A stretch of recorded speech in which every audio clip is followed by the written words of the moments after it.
सर्वांचं पुन्हा एकदा टर्निंग पॉईंट्स या ऑनलाईन एज्युकेशन प्लॅटफॉर्मवर हार्दिक स्वागत आहे. टार्गेट स्वच्छता निरीक्षक या अभ्यासक्रमांतर्गत किंवा या उद्देशांतर्गत आपण स्वच्छता निरीक्षक तांत्रिक डायरी या पुस्तकाचं 30 दिवसाचा अभ्यासाचं प्लॅन करत आहोत. ओके, आजचा दिवस आहे 13वा. यापूर्वीचे सगळे 12 व्हिडिओ अपलोड देखील झालेले आहेत आणि सगळं विश्लेषण किंवा जे काही अभ्यास करायचे स्ट्रॅटेजी आहे ते देखील आरोग्य एक्झाम या टेलिग्रामवर मी अपलोड करून दिलेले. ओके, तुम्हाला स्वच्छता निरीक्षक तांत्रिक डायरी हे पुस्तक घेतलं असेल आणि सॅनिटरी इन्स्पेक्टरसाठी फॉर्म भरला असेल अशी अपेक्षा करून आपण हे प्लॅन करणार आहोत. किंवा फॉर्म भरलेला नसला त्या काळात देखील तुम्ही अभ्यास कसा करावा 20 दिवसामध्ये त्या हिशोबानं किंवा त्या पद्धतीनं आपण हे करणार आहोत. आज आहे पार्ट सी, 13वा दिवस.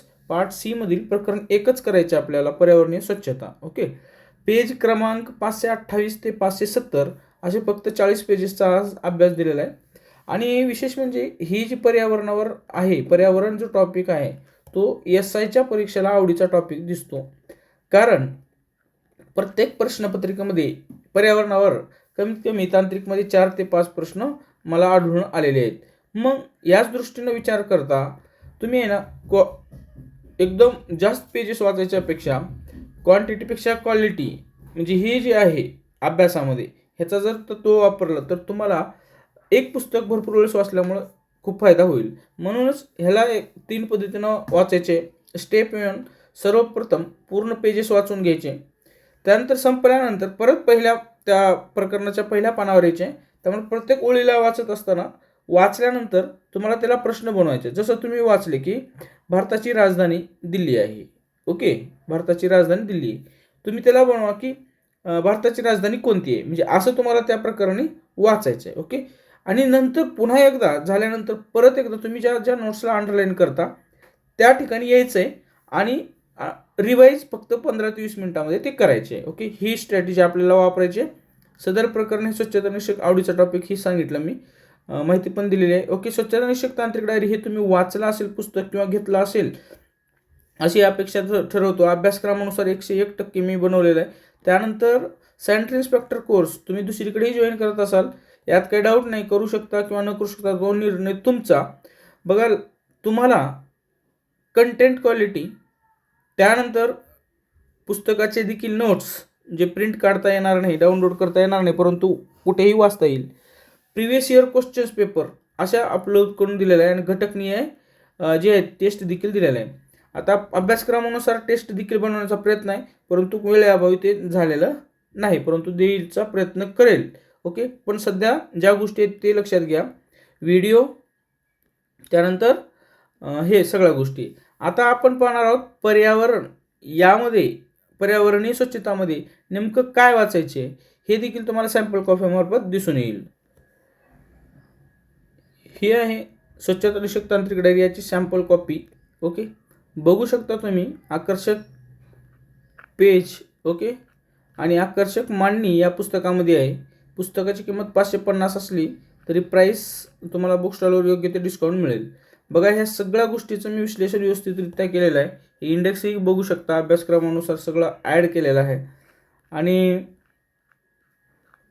सगळं याबद्दल माहिती दिलेलं आहे. परंतु आज आपण पाहणार आहोत डे 13 मधलं पर्यावरण या संदर्भात आपल्याला अभ्यास काय करायचे आहे. ओके, बघा, ठीक आहे, लोकसंख्या झालेली, लोकसंख्या सगळं व्यवस्थितरित्या सांगितलेलं आहे. पार्ट बी बद्दल तर एकाच दिवसात आपल्याला अभ्यास करायचा होता.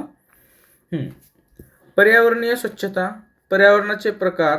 ओके, भौतिक पर्यावरण, जैविक पर्यावरण, सामाजिक पर्यावरण, आर्थिक पर्यावरण, पर्यावरणीय घटक, पर्यावरण आणि आरोग्य, पाणी आणि आरोग्य, हवा आरोग्य, मातीवर देखील प्रश्न आलेला आहे, माती आणि आरोग्य. इथंपर्यंत जो डाटा आहे, ओके, तो आहे कन्सेप्च्युअल, म्हणजे एवढं असं टेन्शन घेण्यासारखं नाही. परंतु ही पर्यावरणाचे विभाग जे आहे, वातावरण, तपांबर, स्थितांबर, दलांबर, बाह्यांबर, जलावरण, शिलावरण, वातावरण, जीवावरण, याला वाचत असताना थोडंसं व्यवस्थित वाचायचे. कोणती क्रिया कुठे कोणत्या याच्यामध्ये होत असते आणि त्याचं वातावरणामध्ये त्याचा क्रम देखील लक्षात ठेवायचे. तपांबर, स्थितांबर, दलांबर, ओझोन कुठं आहे, बाह्यांबर, त्यानंतर काय होत असतं, जलावरण, शिलावरण, वातावरण, यांचे देखील कन्सेप्ट क्लिअर करायचे. हे इथं एवढं जे सांगितलं आहे ह्याला व्यवस्थित वाचायचं आहे. वायू प्रदूषणाचे वायू प्रदूषक हे देखील नावं लक्षात ठेवायचे. वायू प्रदूषणाचे स्रोत, वायू प्रदूषणाचे परिणाम, हवेचा गुणवत्ता निर्देशक आणि सफरबद्दल थोडक्यात जरी माहिती दिली असलं तर त्याचं विश्लेषण सर लक्षात ठेवायचे. ओके. त्यानंतर हवामान बदल हरितगृह परिणाम जे आहे त्यावर जास्त प्रश्न आलेले आहेत. हरितगृह वायू कोणकोणते हे लक्षात ठेवायचे. जागतिक तापमान वाढ हे नेमकं काय हे समजून घ्यायचं आहे. हवेतील वायूंचे प्रमाण, हवेतील घटकांचे गुणधर्म, ऑक्सिजन, कार्बन डायऑक्साईड, नायट्रोजन, इतर वायू, जलबाष्प, धूळ, तापमान, जैविक घटक, श्वसनाच्या दरम्यान हवेची रचना, हवेचे परीक्षण. आता ही हवेची रचना म्हणजे काय की श्वास घेताना किती हवा असतं आपल्या शरीरात जातं आणि बाहेर येताना असता कसं होत असतं, म्हणजे कार्बन डायऑक्साईडचं प्रमाण वाढत असतं. Okay.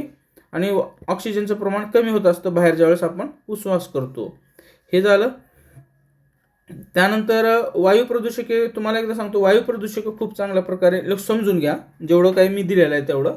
Sulphur dioxide, nitrogen oxide, स्वेस्टॉस, कार्बन डायऑक्साईड, हायड्रोजन सल्फाईड, आम्लवर्षावर प्रश्न खूप वेळेस आलेला आहे. हरितगृह वायू वाचायचे आहे, त्याचे परिणाम वाचायचे आहेत. ओके.